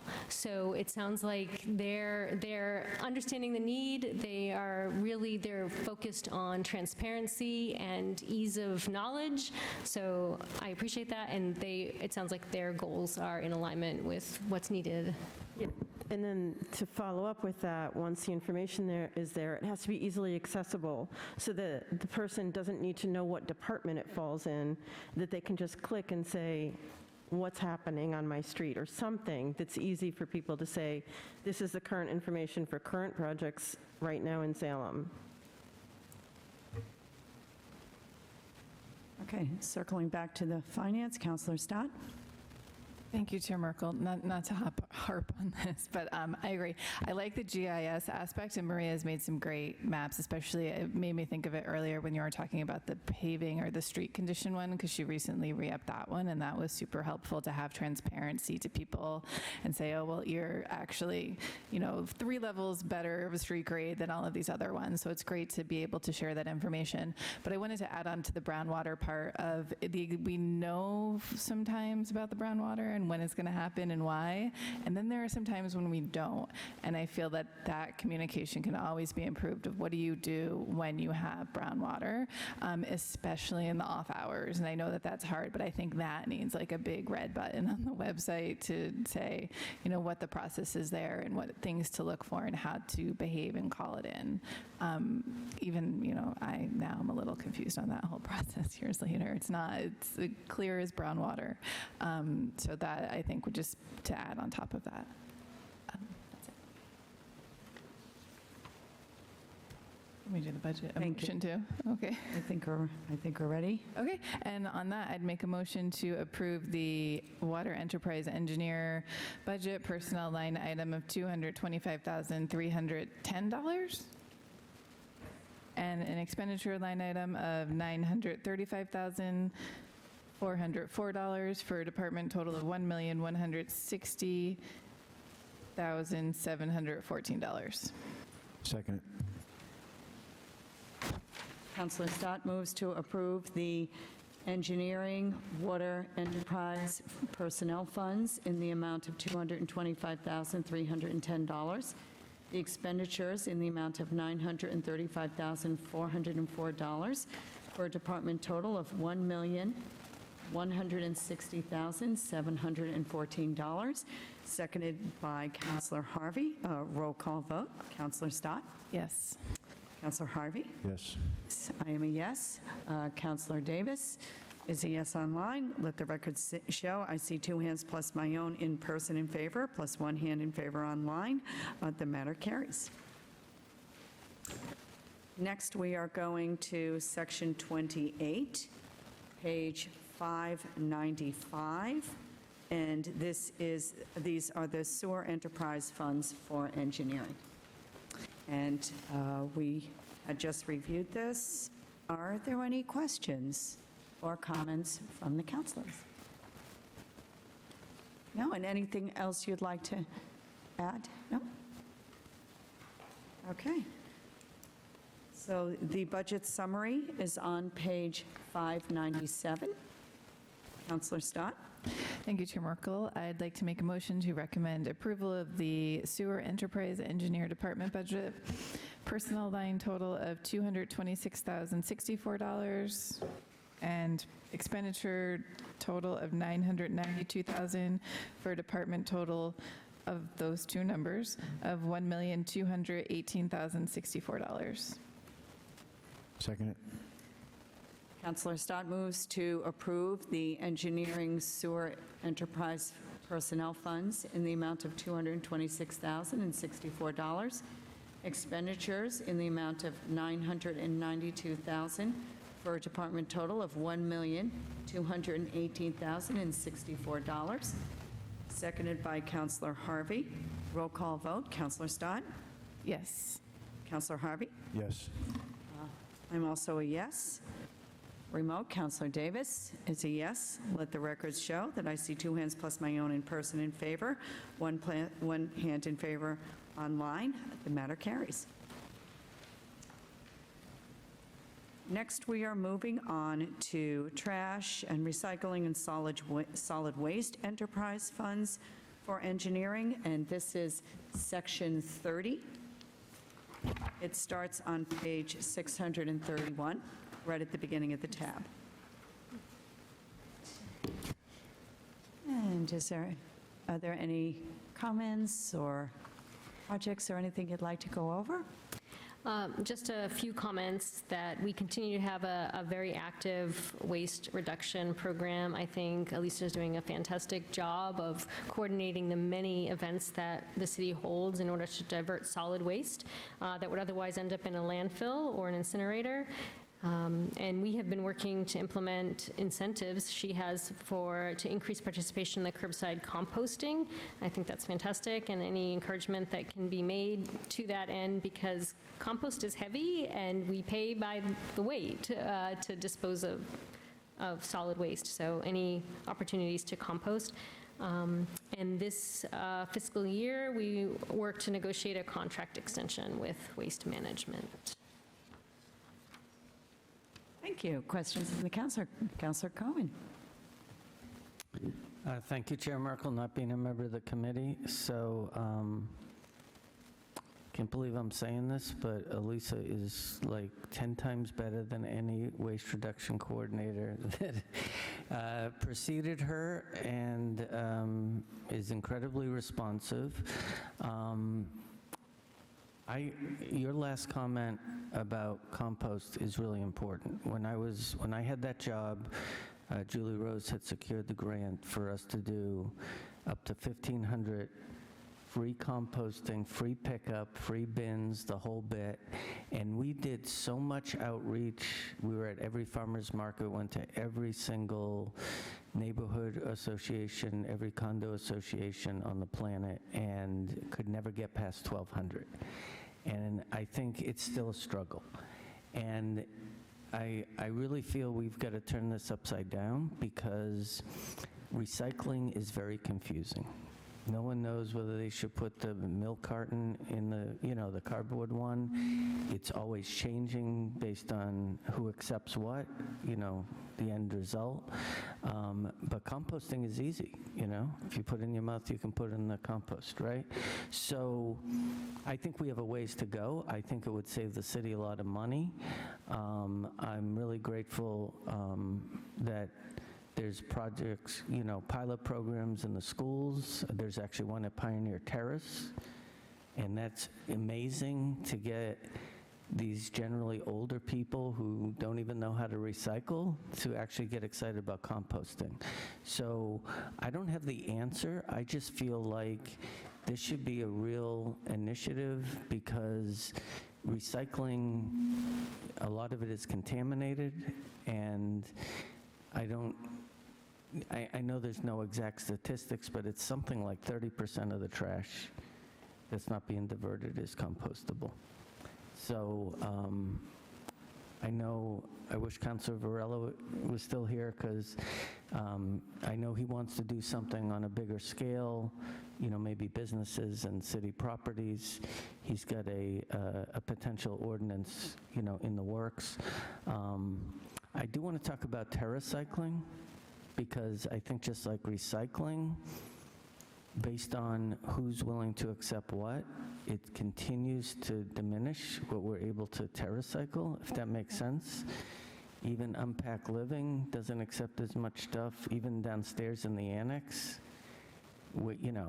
I go there with, razor blades, and all of a sudden you can't do razor blades, right? So I don't know if that's a matter of us finding other vendors who are willing to take something, but I'm kind of more in the vein of pushing composting and TerraCycling over recycling. I just feel like recycling is not getting us to where we need to. I think because we have mandatory recycling, we're telling people they have to do it. And I think in general, when people start recycling, they just get better at it. But we really need more people to compost, because I think we have some crazy 12,000 addresses, and we have, I don't know if you know the exact number, 800. It's less than 1,000. Even giving away the free bins, I don't think has worked out that great.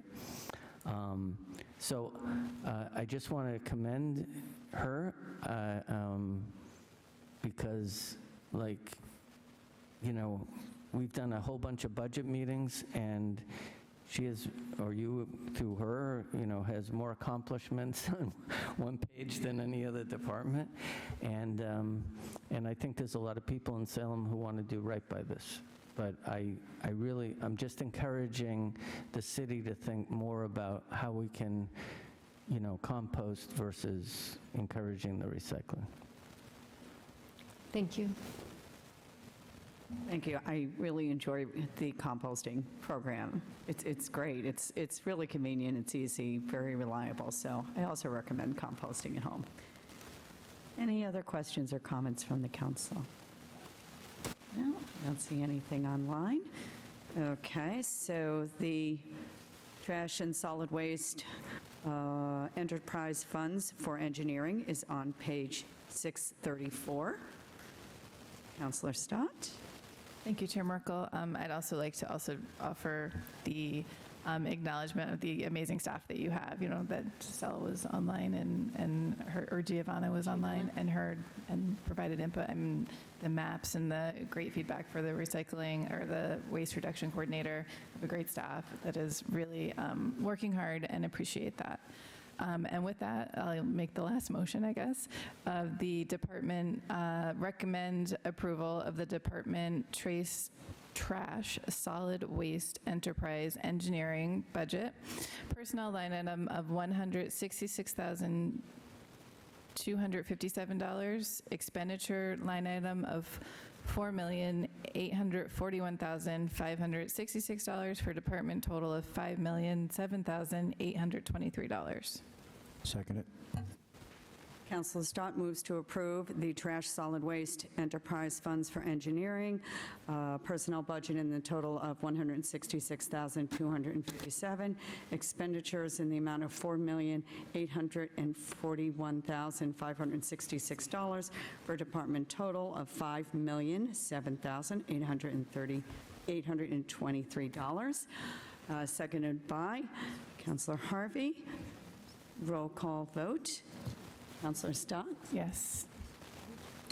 Councilor Harvey? Yes. Okay. I am also a yes. Councilor Davis? Yes. He is also a yes. Let the records show. I see 2 hands plus my own in person in favor, plus 1 hand in favor online. The matter carries. Next, we are... Yes. Sorry, I missed this. The Baker's Island trash removal fee has gone up, or amount. Is that due to more people out there, more trash, or just the cost of getting the boat out there? It was it was a rebid, so. Okay. And they don't pay a trash fee, do they? They do not. Just, I think that's a question in my mind, why they don't, but owners of 4-unit or 3-unit buildings and up have to pay a trash fee. I'm just going to say that. Thanks. Thank you. We are now moving on to the capital improvement plan, the larger tab 7 towards the front of the book on page 228 for engineering. Right.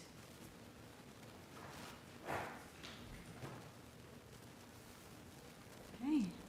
Would you like to start us off? Any overview or comments? I already talked about the biggest one, which is the sidewalks and roadway, which is the 1.49 million. That only includes one source of funding, which was 1.6. This is just debt, but this includes other funds. Oh. It's combining funding sources. Oh, excellent. So 1.6.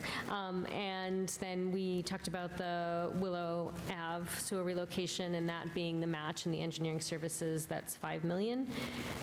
There's one specific project associated with the water distribution on Aubert Street, Henry, and Wall Street, which is associated with getting that water work done. That's the final piece for us before we can pave that area. So that's its own specific project.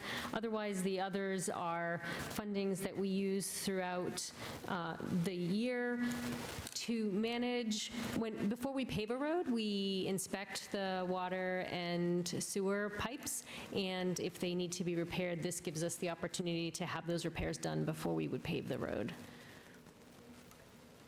Great, thank you. Councillor Cohen? Thank you, Chair Merkel. Is the SSES, is that our yearly allotment for SESD? Is that what that is? No. What is that? So SSES is Sewer System Evaluation, and it's an association with, if there's a lot of backups or breaks or something like that, then we're going to go into that pipe and see what's going on and manage that. The other piece is removing infiltration and inflow. So if a sewer pipe is leaky, that maybe has cracks in it, and so groundwater can get into the pipe, that's infiltration, or if somehow there's a catch basin connected to the sewer and it's not supposed to be, that's inflow. And any of these sort of clean water sources, stormwater or groundwater getting into the sewer flow, makes its way to the treatment plant, and then we're paying for that. So this program helps us remove clean water sources from the wastewater system. I know it's not on here, but I guess I'm asking you, maybe the mayor, do you know where our petition stands on the allotments for the SESD?